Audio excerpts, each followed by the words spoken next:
Good evening students. तो आज हम पढ़ेंगे trigonometry and application of trigonometry. तो ट्रिग्नोमेट्री क्या है? जब हम ट्रिग्नोमेट्री के बारे में बात करते हैं तो हमें एक राइट एंगल ट्राइंगल की जरूरत होती है और हम किस एक्यूट एंगल के रेफरेंस में निकाल रहे हैं हमें ये जरूर पता होना चाहिए। जैसे ये एक राइट एंगल ट्राइंगल है तो 90 डिग्री के सामने हमेशा हाइपोटेनियस होगा, बट अब हमें यह डिसाइड करना है कि हमारा परपेंडिकुलर क्या होगा और बेस क्या होगा। हम मान लेते हैं बी पे राइट एंगल ट्राइंगल है और हम सी के रेफरेंस में बात कर रहे हैं और सी एक एक्यूट एंगल है। इस एक्यूट एंगल के रेफरेंस में अगर अपन बात करेंगे तो जिस एक्यूट एंगल के रेफरेंस में बात करेंगे उसके अपोजिट वाला परपेंडिकुलर होगा और बची हुई साइड बेस हो जाएगी। सिमिलरली अगर हम ये कहते हैं कि हम एक्यूट एंगल ए के रेफरेंस में बात कर रहे हैं तो इसके अपोजिट साइड परपेंडिकुलर होगा, यह हाइपोटेनियस ही है, ये 90 डिग्री है, तो ये वाला क्या हो जाएगा? बेस हो जाएगा। तो हमें ये पता होना चाहिए परपेंडिकुलर कौन सा और बेस कौन सा। अब हम ट्रिग्नोमेट्री में बेसिकली साइड्स के बारे में देखते हैं और एंगल्स के बारे में पता करते हैं। अब जब हम एप्लीकेशन ऑफ ट्रिग्नोमेट्री की तरफ जाते हैं तो तीन मेजर बातें होती हैं। एक लाइन ऑफ साइट, दूसरा एंगल ऑफ एलिवेशन, तीसरा एंगल ऑफ डिप्रेशन। ये लाइन ऑफ साइट का क्या मतलब है? It is an imaginary line drawn from the eye of the observer to the point of the object viewed by the observer. एक observer यहां पे खड़ा है, यहां पे किसी बिल्डिंग के टॉप को देख रहा है, तो यहां पे खड़ा हुआ है और बिल्डिंग के टॉप को देख रहा है, तो ये होगी लाइन ऑफ साइट। और इस लाइन ऑफ साइट से इसके हॉरिजॉन्टल से जो एंगल बनेगा उस एंगल को कहते हैं हम एंगल ऑफ एलिवेशन।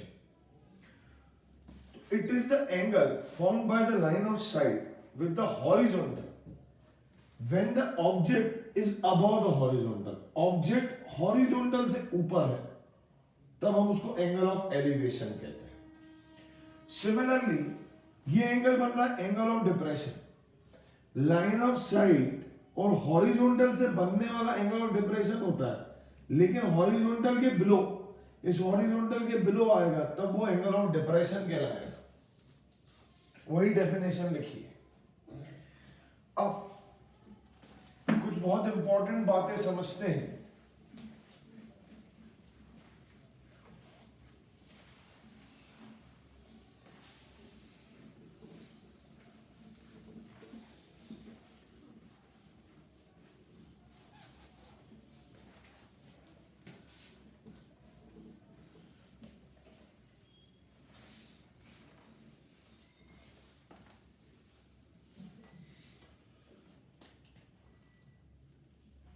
कुछ तरीका है, शॉर्टकट ट्रिक्स है जिससे अपन याद कर सकते हैं। क्या?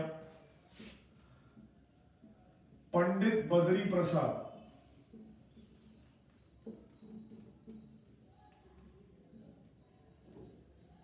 हर हर बोले, हर हर बोले,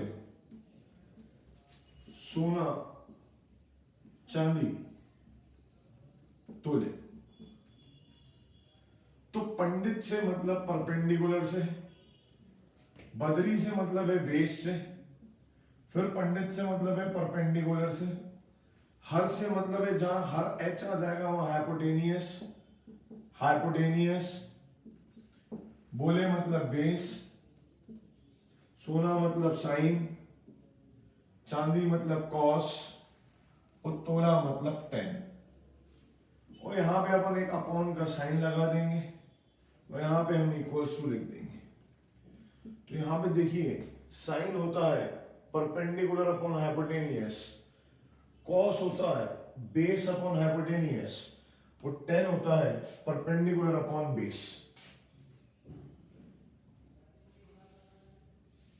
right angle triangle A B C, इस वाले एंगल को मान लेते हैं थीटा, इसी के रेफरेंस में निकालते हैं, तो ये हो जाएगा परपेंडिकुलर, ये हो जाएगा बेस, ये हो जाएगा हाइपोटेनियस। अब जब हम कॉसेक निकाले, कॉसेक थीटा, तो हमने देखा ये आया हाइपोटेनियस बाय परपेंडिकुलर। जब हमने सेक निकाला, सेक थीटा, तब hypotenuse by base.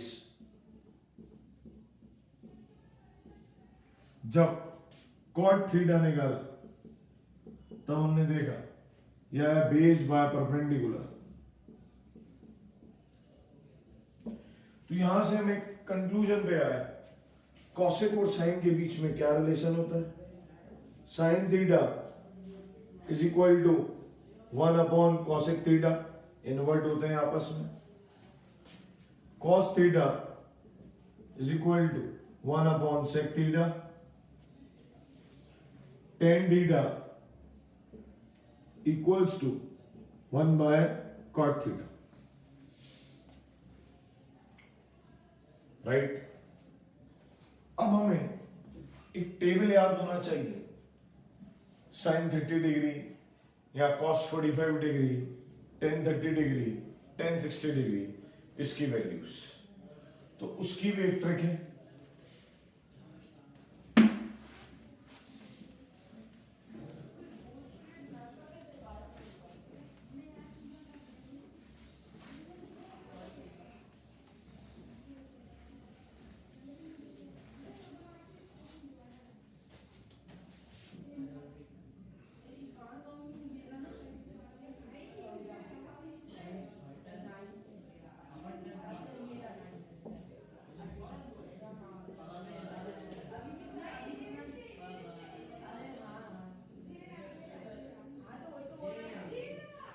Zero degree,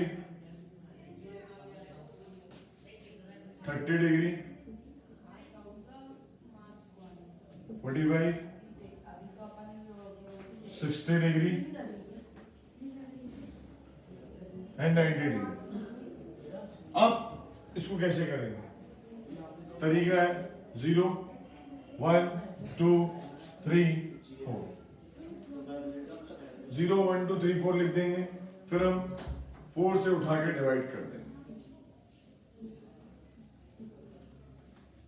और सब में हम स्क्वायर रूट लगा देंगे। क्या लगा देंगे? Square root. 0/4 करेंगे, अल्टीमेटली 0 ही आएगा। 1/4, 1/2 ये कटेगा, 1/√2 ये आ जाएगा, √3/2 ये आ गया 1। साइन 0 की value 0, sine 30 1/2, sine 45 1/√2, sine 60 √3/2, sine 90 1। अब पूरा टेबल उल्टा चलाएंगे, यहां से लिखना शुरू कर देंगे 1, √3/2, 1/√2, 1/2, 0, 10। अभी बच्चे को पता है जो tan थीटा होता है वो sin theta by cos theta होता है। तो अगर आप 0.1 करेंगे तो ये 0 ही आएगा। 1/2 अपॉन √3/2 करेंगे 1/√3 आएगा। 1/√2 से 1/√2 कैंसिल हो जाएगा, 1 आएगा। 2 से 2 कैंसिल हो जाएगा, ये √3 आएगा। 1/0 क्या लिखेंगे? Not defined, infinite. हमने पढ़ा है, अभी पढ़ा था कि साइन और कॉसेक इन्वर्ट होते हैं आपस में। तो अगर ये 0.1 है तो वो 1/0 हो जाएगा, मतलब नॉट डिफाइंड। ये हो जाएगा 2, ये हो जाएगा √2, ये हो जाएगा 2/√3।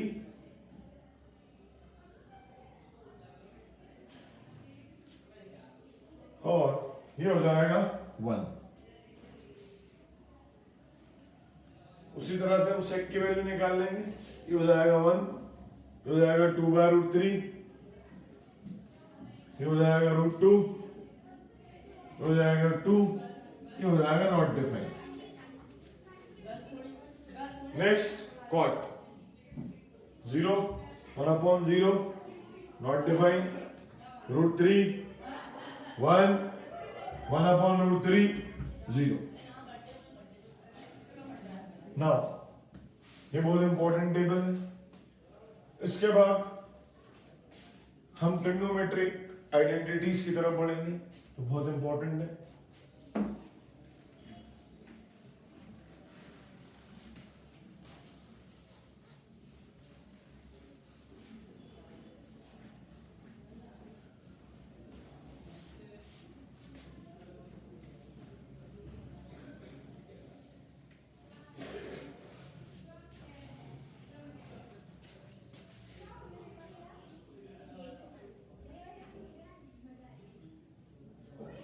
ट्रिग्नोमेट्रिक आइडेंटिटीज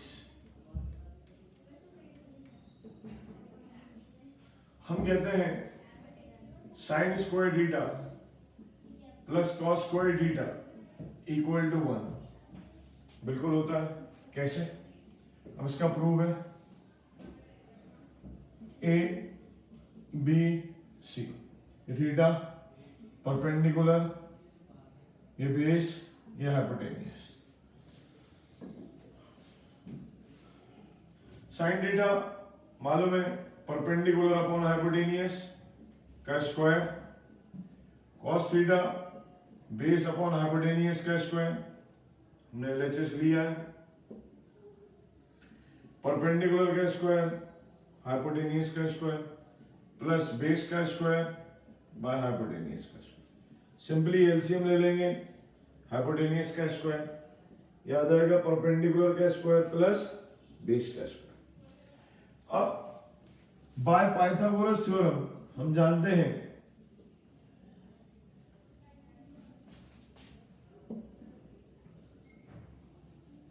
कि परपेंडिकुलर का स्क्वायर प्लस बेस का स्क्वायर हाइपोटेन्यूस के स्क्वायर के इक्विवेलेंट होता है।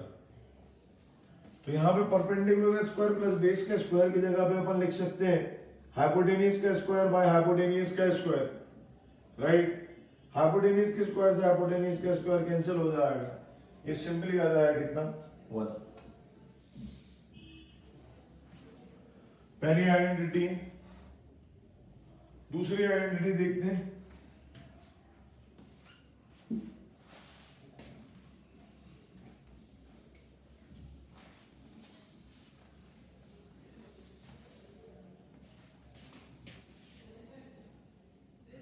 One plus tan square theta is equal to sec square theta होता है। अब अगर अपन एलएचएस लेते हैं तो हम देखते हैं 1 प्लस टेन थीटा की जगह परपेंडिकुलर अपॉन बेस का होल स्क्वायर लिख सकते हैं। अब ये इधर चला जाएगा 1 प्लस परपेंडिकुलर का स्क्वायर बाय बेस का स्क्वायर, ये चला जाएगा बेस का स्क्वायर प्लस परपेंडिकुलर का स्क्वायर बाय बेस का square, right. Perpendicular plus base का स्क्वायर, फिर से पाइथागोरस थ्योरम के हिसाब से ये हाइपोटेन्यूस का स्क्वायर बाय परपेंडिकुलर का स्क्वायर आएगा। ये एलएचएस लिया है।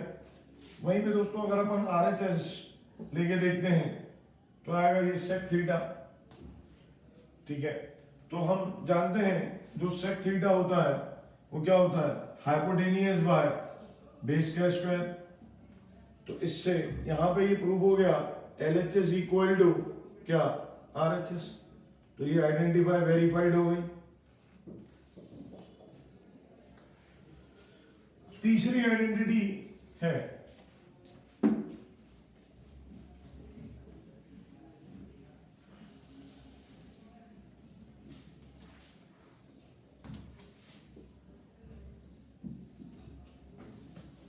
One plus cot square theta is equal to cosec square theta. लिखने के लिए हम इसको बहुत और तरीके से भी लिख सकते हैं, cosec square theta minus cot square theta equal to 1, इधर चला गया। तो चाहे हम इसको प्रूव कर लें चाहे अपन इसको प्रूव कर लें, बात एक ही है। अभी हम ये आइडेंटिटी प्रूव करते हैं। एलएचएस लिया 1 प्लस कॉट स्क्वायर थीटा, तो 1 प्लस कॉट थीटा होता है base upon perpendicular, base upon perpendicular का स्क्वायर, इसको इधर ले गए, ये हो गया 1 प्लस बेस का स्क्वायर बाय परपेंडिकुलर का स्क्वायर, परपेंडिकुलर का स्क्वायर प्लस बेस का स्क्वायर बाय परपेंडिकुलर का स्क्वायर। फिर वही पाइथागोरस थ्योरम के हिसाब से परपेंडिकुलर स्क्वायर प्लस बेस का स्क्वायर किसके इक्वल होगा, हाइपोटेनियस के स्क्वायर के इक्वल। तो एलएचएस की वैल्यू कितनी आ रही है, हाइपोटेनियस का स्क्वायर बाय परपेंडिकुलर का स्क्वायर।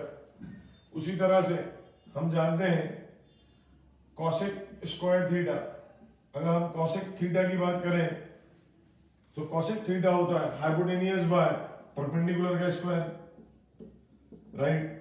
तो ये हो जाएगा हाइपोटेनियस बाय परपेंडिकुलर का स्क्वायर। एलएचएस इक्वल टू क्या आ गया, RHS, hence proved, LHS equal to RHS, hence proved.